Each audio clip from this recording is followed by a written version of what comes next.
Hey, what's going on, guys? Today we're going to be showing you how to make your own homemade almond butter. This is my recipe I eat pretty much 6 days a week. Toasted flaxseed chaw bread, almond butter with drizzle of honey. Making almond butter with the nutribullet. Same process can be applied to your Ninja food processor. You can use whatever you have. Blender might not blend as well. These things are fantastic. Magic Bullet will work just as well. We have raw almonds right here. Now, a lot of people, they cook them in the oven for a little bit, roast the almonds. We're going straight raw. If you've already purchased roasted almonds, then you're ahead of the game, but we want to go straight raw. The reason I'm doing this is because I don't feel like going over to the store and buying it. I already had some laying around, and I'm looking forward to spreading it on my toast. So without further ado, what we're gonna do is we're gonna make a nice, probably week's worth. We're not gonna fill this too high. This is the larger serving cup here. We're gonna fill it up to probably right where my thumb is, but the same method applies no matter how high you fill it or not, or if you have a smaller container.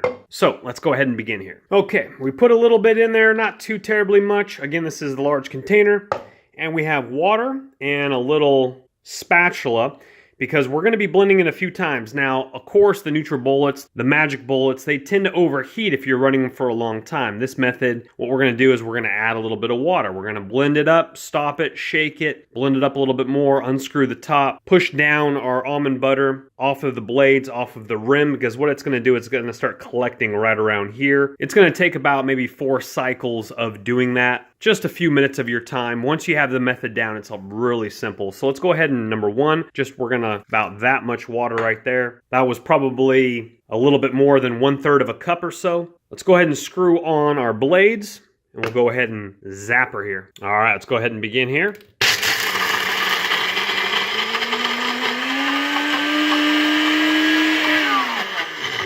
When you start to hear that, where it's just free spinning, that's when you want to go ahead and remove it. Shake it up.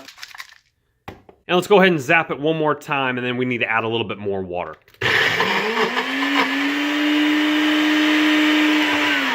And again, you're not going to be blending for a long time. The nutribullet will not overheat during this process. But again, we need to remove the cap now. Use our spatula. We're going to go ahead and knock it down, add a little bit more water, do the process over again until it's at the desired texture we want. Okay, so this is what's gonna happen to you here. It's gonna clunk up on the sides here. So we're just gonna go ahead and do this off camera, push that down, add more water.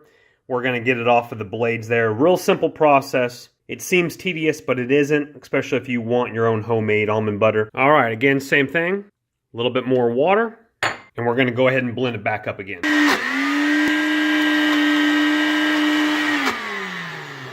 All right, this is the third go around now. Again, I'm just shaking it up here.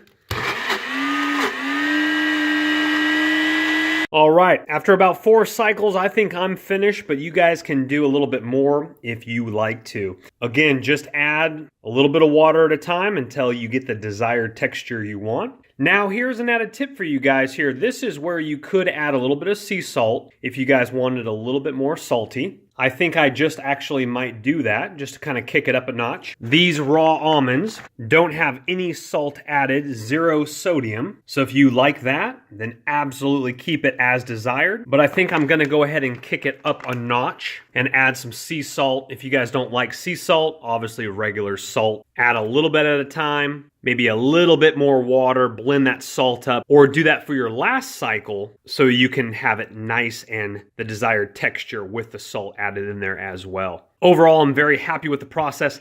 Tastes great. I tried it off camera. In the condition it is, it's very smooth and very raw. That's why I'm gonna kick it up with just a little bit of salt because that's what I'm used to, but I would totally put this on toast right now. As we can see there, it's very nice and creamy. Definitely a beautiful thing right there. All right, guys, thank you so much for watching the video. Hopefully it has helped you create your own almond butter at home. Look in the description box below. I'll have a nutribullet, Ninja bullet, stuff like that linked up. Smash that thumbs up button if it has helped you, and please subscribe to the channel because I got a lot more action in the books. We'll see you guys on the next one. Take care.